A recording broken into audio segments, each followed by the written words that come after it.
Good morning. I'd like to welcome all of you to Posey Robbins School District 143 and a half and Thomas J. Keller Middle School. And we are delighted this morning to have our governor and other state and local representatives here to join us at our school. And we are very, very excited about sharing some of the things that's taking place within the state. Here in Posey Robbins School District, we serve children and families from communities that were hardest hit by the pandemic. Many of our families have either lost their jobs or are frontline workers and have suffered greatly. As a result, our students face learning renewal challenges that span well beyond just academic. Our children are faced with many social and emotional challenges as well as trauma-related needs. As a school district, we are focusing on the whole child. Our goal is to provide resources, curriculum, and programming that addresses these needs along with the overall well-being of every child. The learning renewal resources that our governor will speak about will assist us in meeting these challenges. Posey Robbins School District appreciates the work of our legislators, specifically our Representative Will Davis, and of course, Governor Pritzker for recognizing the needs of our community and providing legislation that helps meet these needs. On behalf of the Posey Robbins Board of Education and all of our local South Cook superintendents and administrators, I would like to thank Governor Pritzker for the legislators for making this all possible. So without further ado, I'd like to introduce our governor, Governor J.B. Pritzker.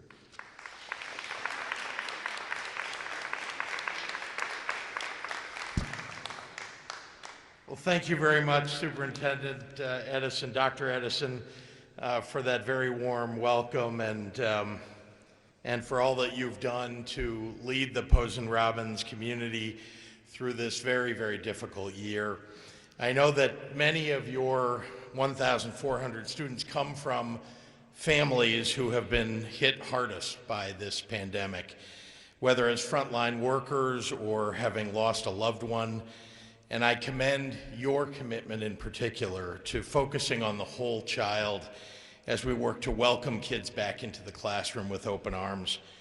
I also want to express my appreciation to Representative Will Davis, who has been an incredible fighter for Illinois students at every level of our P20 system throughout his tenure as a public servant.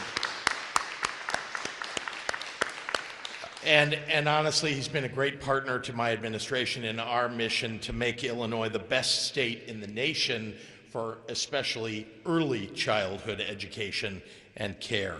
I really am grateful for his leadership in Springfield and look forward to the many, many years of work that we have to do together going forward. Even amidst an upsurge of COVID-19 across the state right now, through our rapid vaccination effort, Illinois is starting to truly put an end to this pandemic, and it's an immense relief to all of us. We have months ahead of fighting COVID-19, so we can't let our guard down, but I think all of us know that we can see the light at the end of this tunnel.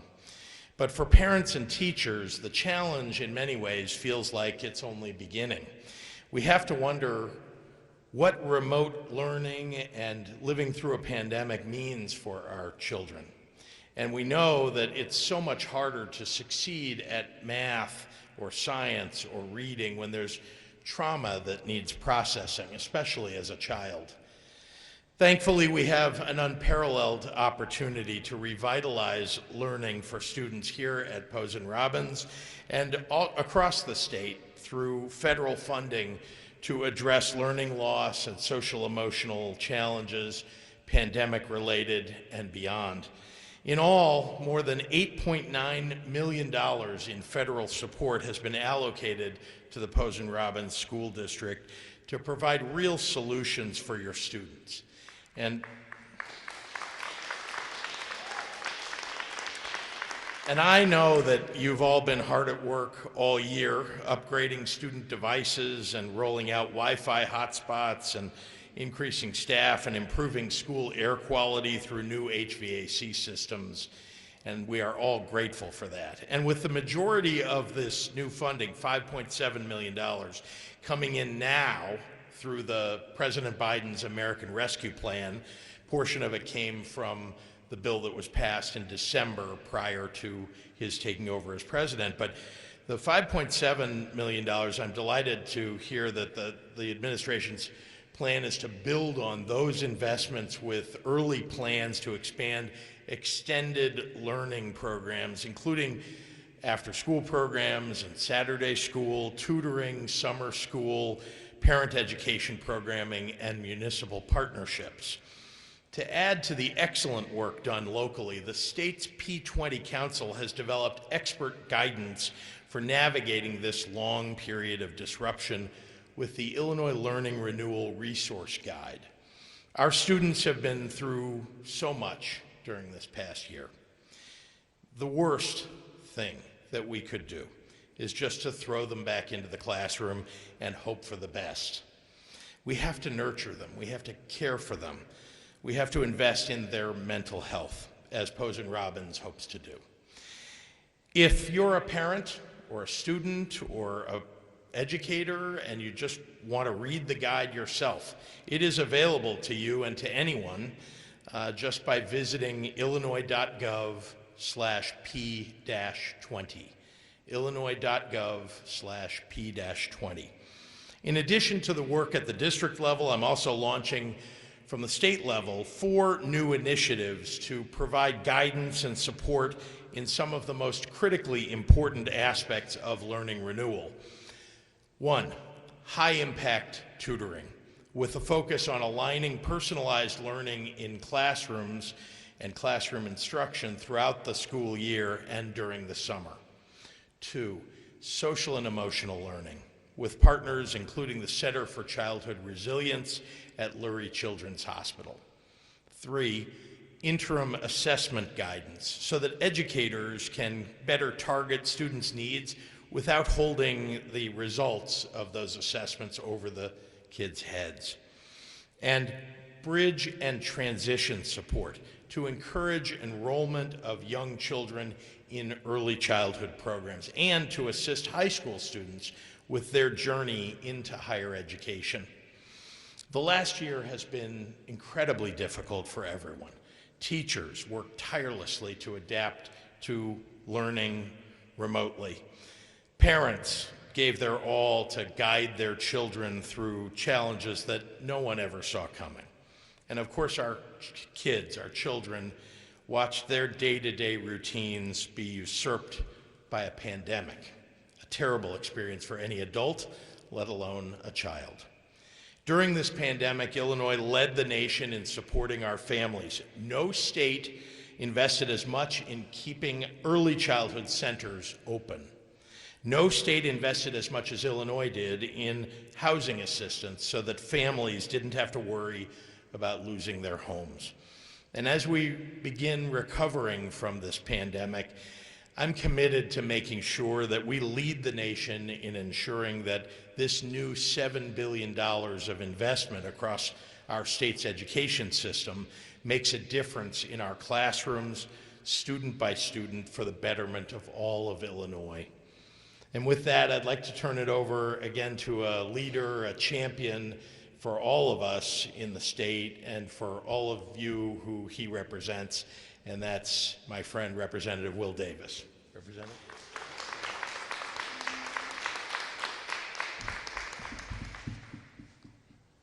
Good morning, everyone. Not too long ago, I received a call from the governor, and as he was sharing with me about some other things that we are working on together, he said, "Hey, you know, we're going to be together out in Robbins today." I said, "Absolutely, we are." He was like, "By the way, what color suit are you wearing today?" I said, "I'm thinking about a blue one today." He said, "You know, I was thinking about the same thing." And then he said, "Well, if you can, you know, wear a tie with a little orange in it too. That'll, you know, just make it work." So we were on the same page this morning. But again, let me thank the governor for coming out to the south suburbs. He's been spending a lot of time out here acknowledging not only some of the needs that we have out here in the south suburbs, but also talking about his efforts to improve the lives and the quality of lives out here in the south suburbs as well. And for that, I thank you very much, Governor. As was said, I am Will Davis. I'm the state representative of the 30th district here in the south suburbs, which includes several communities out here, including the village of Robbins here. I'm happy to be joined by the current mayor of the village of Robbins, Tyrone Ward, as well as, of course, you heard from Dr. Edison as well. Happy to see Dr. Donna Leek, who is the vice chair of the Illinois State Board of Education, joining us today. And she represents the governor's continued effort on diversity and making sure that decision-making boards and areas in the state of Illinois do represent the diversity of the state of Illinois. So thank you very much for joining us today, Dr. Lee.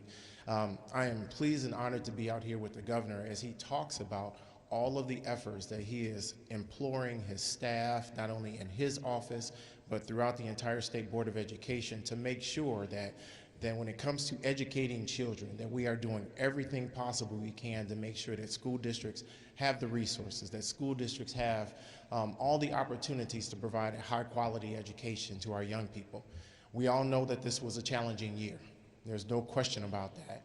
The idea that on the turn of a dime, teachers had to figure out how to teach kids with a device while they're at home on their devices, it's been challenging for all. But the great thing about it is that we are making it. We are doing it. We are making it happen.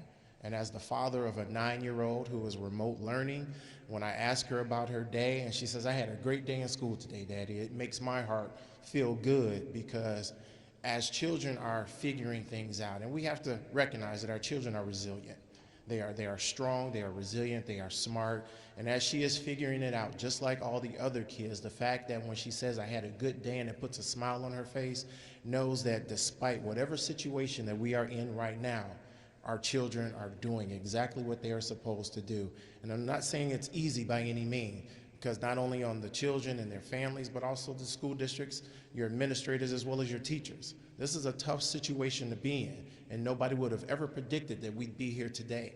But because we are here, we've done nothing more than just rise up to the challenge, and we faced it and we've dealt with it. And for that, all of you are to be commended for all of your efforts, from the superintendent all the way down to the paraprofessionals, the folks that maintain the facilities here. Everybody is doing an outstanding job. And our governor talked about his efforts to look across the board in education, from birth all the way through college, to make sure that every sector of education is working together, every sector is aligned, every sector is talking to each other, to make sure that when we talk about the continuum of education, that continuum is from the very beginning until that person decides this, they don't want any more schooling. Even we know life is education in and of itself, but it's all about making sure that whenever an individual desires something, that we are providing and doing everything that we can to make that happen. We appreciate all the resources that are coming from the federal government, that are coming to our school districts to help supplement the work that you've been doing, to help replace some of the dollars that you've had to spend in a COVID environment. We appreciate all of that. And as we work in this next month and a half, 2 months or so, the state of Illinois is going to pass a budget as well. And we certainly want our budget to reflect the values of that which we hold dear and near to our heart, particularly in the space of education funding. I've had the pleasure of sponsoring the education funding bill that we passed 3 years ago, and we were able to at least start putting some resources in it. And because of everything that has happened, that's been a little bit challenging. And the governor and I have had this conversation, and we both are committed that if it's at all possible to find the resources to put back into the education funding formula, we're going to do everything that we can to do so. I've heard great reports from school districts all across, not only the South Suburban region where I represent, but also all over the state of Illinois, how they appreciate the EBF and what they've been able to do with it in terms of increasing better outcomes for their students. The resources are doing exactly what they are supposed to do. They are standing up, they are supporting districts' opportunities to provide the highest possible quality education that they can to their students. And while This is a difficult budget year, just like the last one was. Again, we are committed to doing everything we can to try to put those resources into the funding formula. And the governor and I, we've had, you know, a little back and forth about it, but I can assure you that this governor is committed to our school children here in the state of Illinois, and he's going to do everything possible to make sure that we provide, again, the resources to provide the highest quality and most equitable and most adequate education that we can to our young people. So I'm honored to stand on the stage with him today to support everything that he's doing, the plan that he has talked about, the resources that he is making sure that districts receive. I am in full and total support of all of his efforts today. And so with that, again, Governor, thank you very much, and thank you all for allowing me the opportunity to be here today. I invite the governor back to the podium to continue the rest of our event today. Thank you.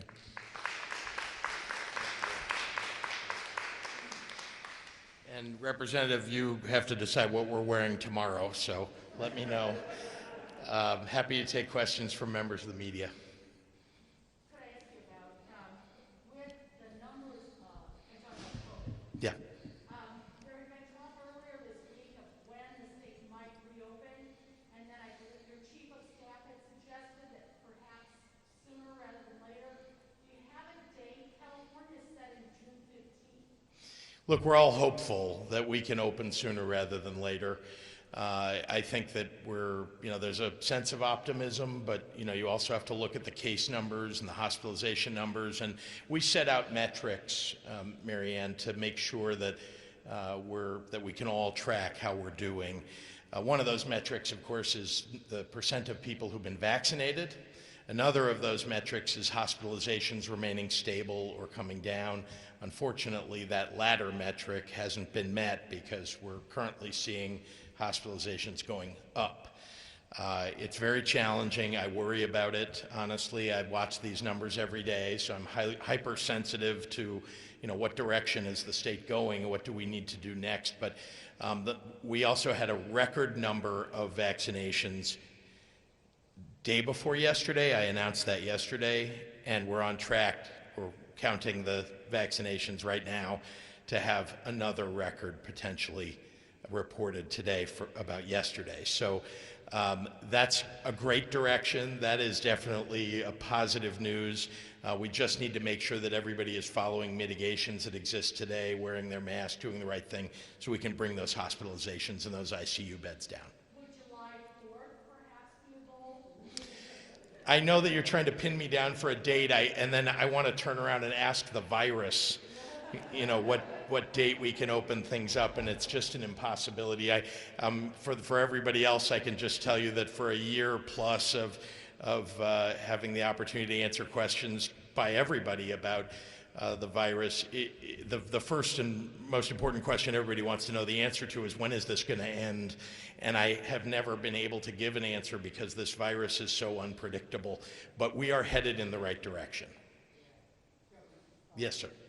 Yesterday you talked about, 16 to Monday you're going over. Can you tell us, how is the state currently allocating vaccine doses? And is there vaccine being held back in reserve for a rainy day fund in case promised allocations don't come through?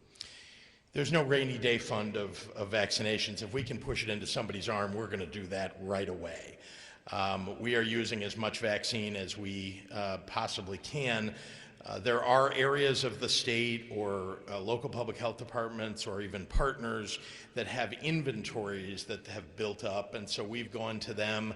We've asked our local public health departments to go to them to make sure that they're pushing as much of that out as possible. So to the extent that federal shipments, for example, are flat in any given moment, or as we talked about yesterday, the Johnson & Johnson doses that aren't coming to the state, can we make up for that? We try to push our partners to get every dose out the door and to make sure that we're doing as many vaccinations as possible.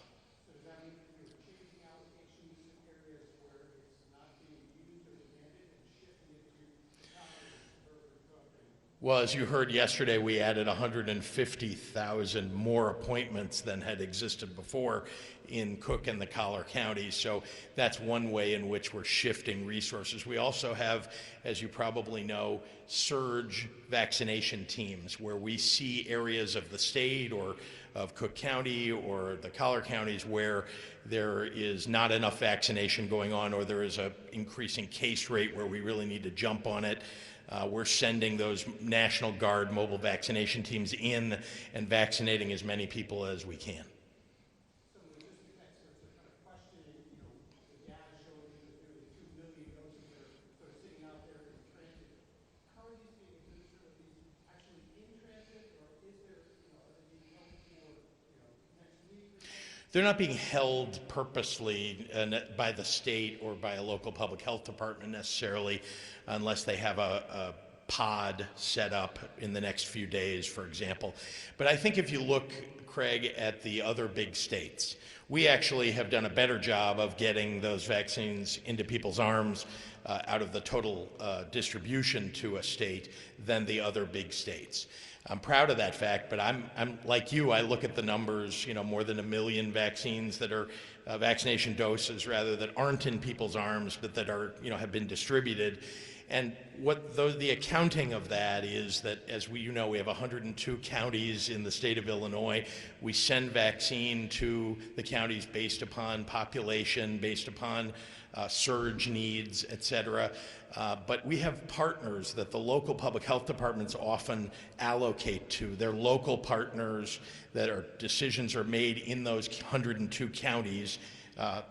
Outside of the Collar counties, there are 96 counties, and they have local partners. I couldn't name all of them to you, but they trust those partners, and sometimes those partners just have a few more vaccines on the shelf than they should. And so we just want everybody to push those out, and we are doing that, in fact, now, knowing that Johnson & Johnson is going to be a little bit lower shipments over the next few weeks. One other question I just had on vaccines, if I could.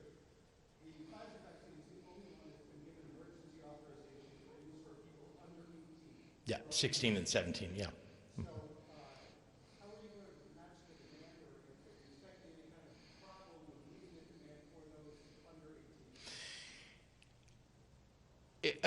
Obviously, if you only have one manufacturer that's providing for 16 and 17-year-olds, that means there's there are fewer doses that would be available if there were other manufacturers doing that. Though they are working at the FDA and at those companies to validate that these vaccinations would be effective for people who are under 18 or under 16 for the company that already is authorized to use 16 and 17-year-olds. So, it's not something under our control. I would say that, yeah, there are fewer doses available for 16 and 17-year-olds than there are, for example, for 18 plus. Governor, Yes, ma'am. the governor of Michigan, she's facing quite a crisis. Their positivity rate is much higher. Yes. But at the same time, she's recommending closing schools for 2 weeks, no indoor dining. Yep. We're seeing some increases. We are. Would you put a level at where you would have to put those kinds of restrictions in? Where does the positivity rate have to be? I think you've seen that we've had metrics set for some time in various ways to bring the positivity rates down, to bring the number of cases down, and we try to trigger them as soon as we think we need to. I rely upon Dr. Ezike and our Department of Public Health and, frankly, other national and internationally well-known doctors to try to advise us, what are the proper mitigations to put in place. But right now, what we're trying to do is surge vaccine across the state where we see these positivity rates going up. As Dr. Ezike said yesterday, basically people who are ending up in the hospital are people who have not been vaccinated. So guess what? If you get vaccinated, you're highly unlikely to end up going to the hospital. You good? That's never happened. Thank you very much, everybody.